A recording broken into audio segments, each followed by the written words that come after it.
Hello and welcome to the history of Fallout New Vegas. On today's episode we're going to be covering the Kings, and here we go. The Kings are a minor faction encountered in the Mojave Wasteland in Fallout New Vegas. After discovering the King's school of impersonation in the slums of Freeside, and being inspired by the ideals of the man known as the King, the group came together to instill some order amidst the destitution outside the walls of New Vegas. In 2274, as Mr. House was bringing civilization back to the Mojave during his takeover of the ruins of Vegas, one such tribe on the outskirts of the Strip refused his offer of reform and were pushed out like the rest. While out in the ruins surrounding the Strip, a young scavenger from the tribe stumbled across a pre-war building called the King's School of Impersonation, where within he unearthed strange paraphernalia from the people of the old world who worshipped an ancient black-coifed deity of considerable style and singing talent, only known as the King. As if divinely inspired, the scavenger took on the name and the appearance of the King for himself, along with a new philosophy of respect and personal freedom.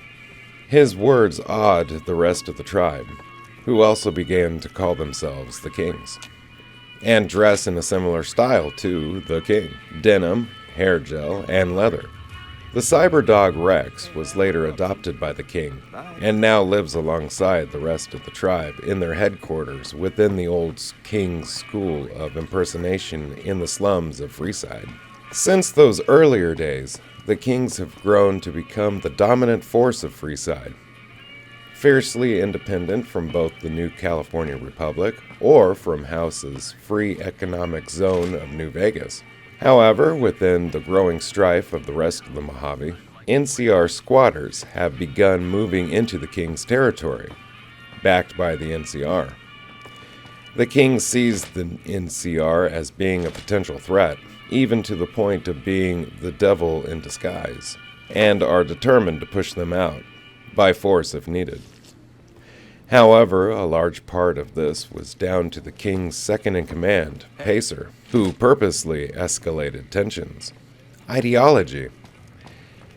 The King's guiding creed is to live each day according to the mantra of every man is a king in his own right, in that every individual is to be treated with respect, and their autonomy to make their own decisions should not be infringed.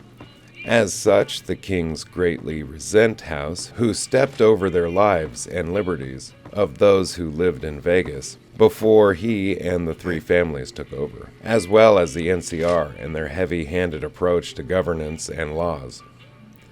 Despite the trappings of their philosophy, the Kings are not anarchists and can be persuaded to willingly work with either faction on common ground. The King himself prefers to avoid factional conflict. Hey, thank you for watching the history of Fallout. Special thanks to Nukipedia for all information you heard today.